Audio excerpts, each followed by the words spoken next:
If you've ever thought about getting your ears pierced, don't do what she did. This is the urban legend about a girl in Japan who tried to do it, then ended up with horrifying consequences. So this young girl really wanted to get her ears pierced. After some pleading with her parents, they finally agreed and gave her some money to go do it. But instead, the girl kept the money and decided to pierce them herself and let her friend help her. They heated up a large needle and went for it one day. It was painful, but in the end, she was happy she could finally wear earrings. However, this wouldn't last long. One day in school, she felt an intense pain in her left ear. Her earlobe was itchy, and by the end of the day, she had a headache. She went into the bathroom and saw her ear was very inflamed. Then she looked closer and saw a piece of white string sticking out of her new piercing. She picked and pulled at it, which only made the string longer. Now it was hanging out of her earlobe. The string seemed to be endless. The more she pulled, the longer it got. Finally fed up, she took a pair of scissors and cut the string. Suddenly, everything went black. There was a burning pain in her ears and her eyes. She began to scream. In the hospital, it was revealed that it wasn't a piece of string at all. She had pulled out a piece of her optic nerve and cut it. She would be blind for the rest of her life. When my daughter was born, she had dark skin and looked like her parents could be of African descent. My husband was furious and accused me of cheating and left right then and there. He told everyone on both sides of the family what happened and wanted a divorce. Then his friends and families all called me to say how upset they were and called me really nasty names. My mother was by my side the entire time as I kept professing my innocence. He refused to pick me up from the hospital, threw my stuff out on the lawn, and changed the locks. When my sister called to get the baby stuff, he texted her a picture of a bare nursery room and said he got rid of everything. He even destroyed my art studio. Eventually, he agreed to do a paternity test, and he was 100% the father. No one could believe this, so we did it again, and he was the dad. One of his cousins did the ancestry thing and found out there was 30% of African in their family. This made Jim's paternal great-grandmother admit to having an affair around the same time Jim's grandfather was born, and because he could pass as hers, she just assumed her husband was the father. Since then, he's been reaching out and everyone has come to apologize. I told him I needed time and he asked to see the baby, and I let him, but I'm too afraid to physically hand her to him. I've never cheated and have been 100% innocent all this time. Am I the asshole for not wanting to give him a second chance? I've always had a good relationship with my mother-in-law up until I was pregnant. My husband's side of the family hasn't had a girl born in the past 100 years. So when everyone found out I was pregnant with a girl, no one believed me. Everyone was so shocked when it was announced that most of them denied it up until the moment she was born. And that's when the horrible comments started. Whenever my husband wasn't around, my mother-in-law would make snarky comments like, "I wonder where she got that nose. It's definitely not my son's." I never told him and let everything slide because she's older and she's my mother-in-law. But when I was pregnant with baby number 2, and yes, it was another girl, I told him to wait as long as possible because I know she wouldn't like the news.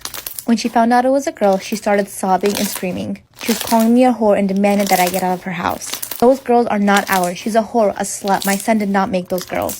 She looked at me and said, "I let you get away with it the first time. I took you in as family. I allowed my son to believe he fathered that brat, but I will not allow it again."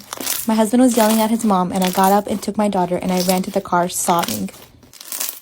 I'm 21 years old and my parents are divorced. My dad cheated on my mom when I was 10 and left us to marry his coworker, Kay. In the weeks following the incident, my pregnant mother ended up miscarrying from all the stress. Kay married my dad and gave birth to my half-sister, S. I remember I always hated going to my dad's place. I remember being miserable whenever I was around them. I never had a bond with S and never considered her to be my sister. Anyways, I visited my dad until I was 15 and then moved to another country with my mom where she met P. P was an amazing guy who made my mother smile again. They ended up getting married and my mom gave birth to my twin brothers. When I moved to a new country, I cut off all contact with my dad. I was supposed to visit them every Christmas, but after my brothers were born, I felt like I finally had a real family and I chose to spend my holidays with my mom, P, and little brothers. Well, last year, S was diagnosed with advanced leukemia. I did feel sorry for her, but I was not in any way affected by the news. She finally passed away on the morning of my 21st birthday.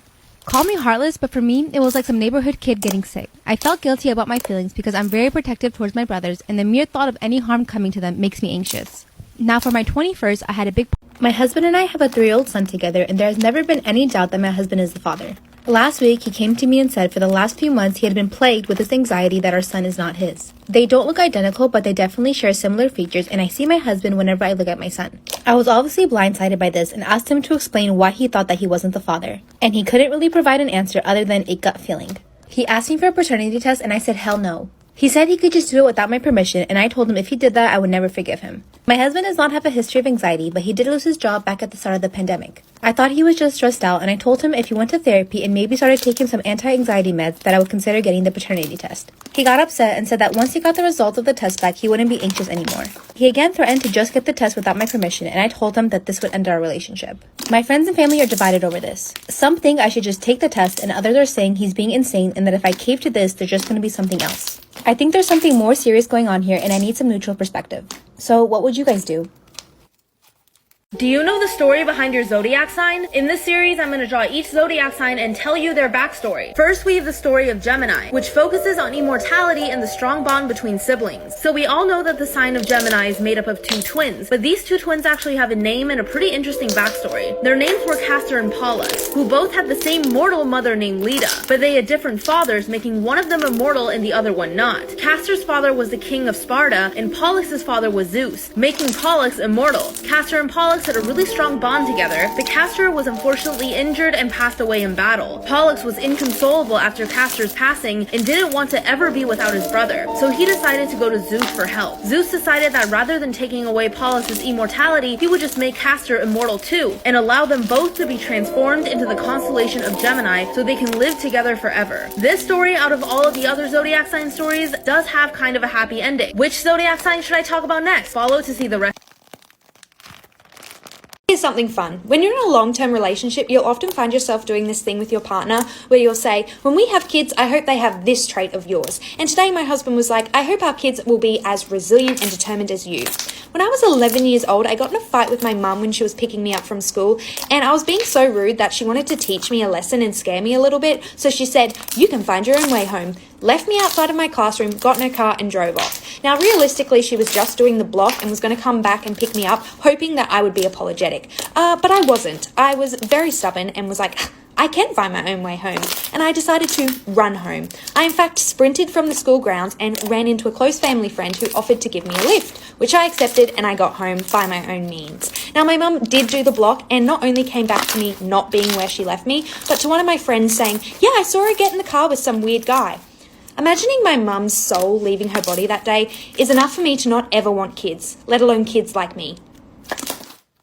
Do you know the story behind your zodiac sign? Today we're going to talk about the origin story of Leo, which begins when Hera decided to be a little bit toxic to her husband Zeus by sending a powerful mystical lion to live in a cave in Nemea, which is where Zeus's shrine was. So anyone who wanted to worship Zeus would have to get through this ferocious lion. After that, Hercules was actually tasked to defeat the lion and take its pelt to King Eurystheus. But of course this was no regular lion, because it was the son of the fire-breathing monster Typhon, and it was more than twice the size of a normal lion, and most importantly, its skin was indestructible. So Hercules goes into the cave and blocks off an entrance, but he soon realized something was wrong. He couldn't actually take the pelt off because the lion's skin was indestructible, so any tools that he brought was useless. So he had to use the lion's own paw. Eventually he succeeds, brings the pelt back to the king, but then decides it would be better to keep it as his own armor. Afterwards, either Zeus or Hera immortalized the ferocious lion in the sky as the constellation of Leo. But which zodiac sign should I talk about next? Follow to see the rest of the series.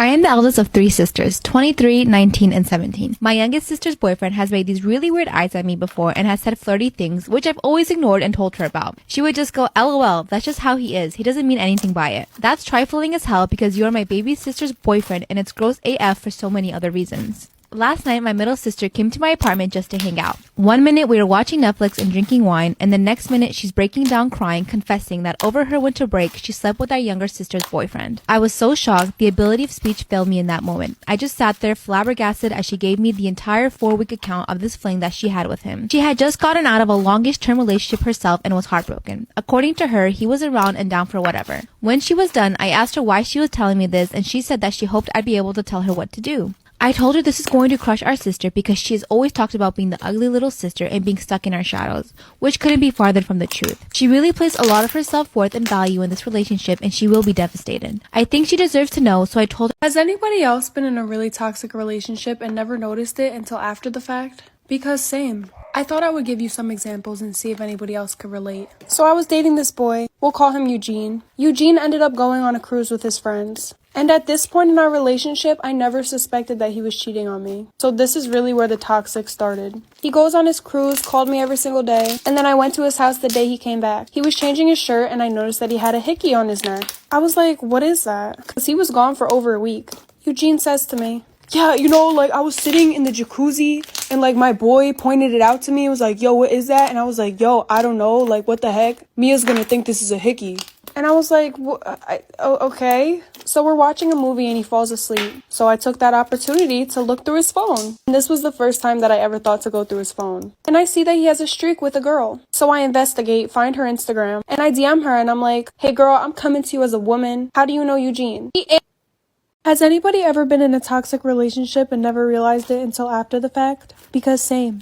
Part 2. So I look through his phone, and I find that he has a streak with a girl for 3 days. So I investigate, find her Instagram, and I DM her. And my 15-year-old self was like, hey girl, woman to woman, how do you know Eugene? I see that you guys have a streak. I'm his girlfriend. So I just want to know if there's anything going on. And originally she denied it and said that she was talking to his friend. But I kept grilling her. I was like, his friend has a phone, so why are you Snapchatting Eugene? So then finally I asked her if we could FaceTime. She said yes. So we FaceTime and she starts spilling the beans. She said that they've been Snapchatting for 2 months, that she slid up on his friend's story asking who he is and what's his Snap. So we gave it to her. He would slide up on her story with hard eyes and talk about meeting up. And she said that she knew he had a girlfriend, but he said it wasn't that serious and that I was cheating on him, which I wasn't. She said he would block her every single time I would come over. I asked her what high school she went to. She was in 7th grade. How can you ever know what someone's true intentions are? Alice was the babysitter of a young girl with a severe incurable illness. They had developed a strong bond. Alice was almost like a sister to her and her only close friend. But once the young girl's illness got worse and she had to be taken off of life support, the mother didn't eat or sleep for days. The father was inconsolable until one day the father called Alice over. He said that they needed some help to get their daughter's room remodeled. He said that her mother couldn't stand to look at it anymore. Every night before bed, they could hear their dead daughter's cries coming from her old room. But things became quickly even more terrifying. They went to the young girl's room and said that they had to knock a wall down in order to remodel it. So together, all 3 of them got to work. Then the dad asked if they needed some water. Alice said sure, so the parents went to go get it. But as soon as they came back, Alice was shocked. They were wearing gas masks. They sprayed a substance into Alice's face and she blacked out. But when she woke up, the hole in the wall that she had knocked down was covered in bricks entirely. The door and the window were also bricked up. She began banging on the wall, screaming for help. And from the other side, she heard the faint voice of the dead girl's parents say, "We're sorry, but she needs you." I'm currently 2 months pregnant, but my mother-in-law has clearly stated she is not happy for me and hates that I'm pregnant. She's been coming over a lot to cook for us, but I haven't been eating her food. Not because I don't like it, I'm just in a lot of pain and very nauseous. But she's always complaining about it. I've been taking a lot of vitamins for my pregnancy, and when my mother-in-law asked, I didn't think much of it. This past Sunday, she came into our house and stayed for hours. Everywhere I go, I see her looking for something. I ask what she's looking for, but she doesn't say what, so I walk away and give her privacy. The past few days, I've had really bad abdominal pain, upset stomach, headache, and nausea. So when I called my doctor, she asked if I was taking anything, and I said yes, vitamins. She asked me to bring them in. That's when she told me it wasn't vitamins, it was actually aspirin. I knew right away my mother-in-law was the one who switched them out. I can't believe it. My mother-in-law made me feel so sick, and I almost miscarried if I didn't go see a doctor. I told my husband, and he confronted his mom. She completely denied it and said she would never do anything to harm her unborn grandbaby. It's so clear that she replaced my vitamins, and she's lying about it. I'm so upset, and I feel like I'm not being safe with her. I have no trust, and I want her out of my life. But my husband says we have no proof. I have a 16-year-old babysitter who watches my 4 and 8-year-old. She watches my kids from 9 to 7 from Monday through Saturday, so I asked if she'd like anything stocked up in the pantry or the fridge. She mentioned that she really likes seltzer water, and I bought them for the first month, but honestly, I forgot after a while and never kept any in the fridge. A few days ago, I bought hard seltzers for me and my husband and didn't think anything of it. While I'm at work, she messaged me to say if I can come home early because she's not feeling well. I asked her to try and hold out until the end of the day. Not too long after, she called me crying, saying that something was wrong and she had to go home. She was drunk, clearly. She had drank the hard seltzers that were in the fridge. I told her to leave and she walked home. She called me the next day crying that she didn't know that the hard seltzers had alcohol in them. Both her parents were alcoholics and she was diagnosed with PTSD regarding alcohol. She never planned on drinking in general. I told her not to come back as she put my children in danger. She says she really didn't know and she cares deeply about my children and would never ever drink or put them in danger. She really can't afford to lose this job. I told her to find a real job and that it wasn't my fault she got drunk. My husband says I'm being very rude and that she did try to reach out when she wasn't feeling well. And my kids are upset to see her go. I think we killed the girl. Storytime. When I was young, me and the neighborhood kids used to love playing Truth or Dare. And there was this one girl who used to play with us, and we're gonna name her Peggy. Now, Peggy was one of those kids who was not afraid to do any dare. One time, somebody dared her to pierce her own ear using a very sharp pencil, and she did it. Like, she took Truth or Dare very seriously. Well, the last time we played Truth or Dare with Peggy, things got pretty wild. Like, someone dared me to crush a worm with my bare feet, and yes, I did it, it was gross. But when it got to Peggy's turn, she was dared to do something deadly. Somebody, not me, but somebody, picked up a piece of glass off the street and dared Peggy to swallow it. And because Peggy took the game way too seriously, she did it. The next thing you know, she started coughing up blood, we all freaked out, she runs home, and we never see her again. Story time about how my boyfriend caught me with my sugar daddy. Quick disclaimer, this is not my story time and my eyes are red because I got sunscreen in them. So my boyfriend and I have been together for almost 4 years. Relationship itself is good, but the only problem is that he doesn't really pay for anything. I pay for the bills, almost all of the rent, and I even pay when we go on dates. I've always had a good job and he's always had like mediocre jobs here and there. I've always told him that I want him to get a better job and he says no because he's comfortable at the job that he's at. Meanwhile, I'm busting my butt and paying for everything. The only things that he pays for are when he goes out to eat by himself or if he's hanging out with his friends, or sometimes here and there he'll buy groceries. But it's really rare. So 2 years ago, I decided to find myself a sugar daddy. Number one, I want the money, and number two, I just want to feel taken care of. So I went through a few sugar daddies and I didn't tell my boyfriend that I was actually doing this. Finally, I found myself the perfect sugar daddy. He gives me $5,000 a month and takes me out shopping whenever I want. We usually go out to fancy dinners, movies, things like that. Whenever I'm with my sugar daddy, I tell my boyfriend that I'm hanging out with friends. I was out with my sugar daddy one night and my boyfriend walks into the restaurant. Part 2 is up. I'm having dinner with my sugar daddy when my boyfriend walks into the restaurant. By the way, my sugar daddy did not know I had a boyfriend. As soon as I see my boyfriend walk in, I tell my sugar daddy that I have to go to the bathroom. I literally bolted to the bathroom. As I'm in the bathroom stall freaking out, my boyfriend calls me. So I answer the phone and he says, "Hey, are you at the restaurant? I swear to God, I just saw you run into the bathroom. Who's that guy with you at the table?" I was caught. I had no option but to be honest with my boyfriend. I tell him to come to the bathroom and he comes in and I explain to him that it is my sugar daddy. Then he stares at me for a few seconds and asks me, "How much money does he give you?" I decided to lie and I said 3,000 instead of the 5,000. And my boyfriend says, "Wow." And I'm like, "Aren't you mad?" And he said, "No, you're just gonna have to share now." Excuse me? Then I told him I didn't want to be in the relationship any longer because he's a man-child and I had to pay for everything. Begged me not to leave him and he said that he would get a better job. We're still in the bathroom at this point and my sugar daddy's waiting for me outside. Then my boyfriend says, "If you don't want me to go out there and tell him that you have a boyfriend, you better start giving me some of that money." I was shocked. Part 3 is up. I met my husband Dave 5 years ago. We've been married for 3 years with a 2-year-old daughter.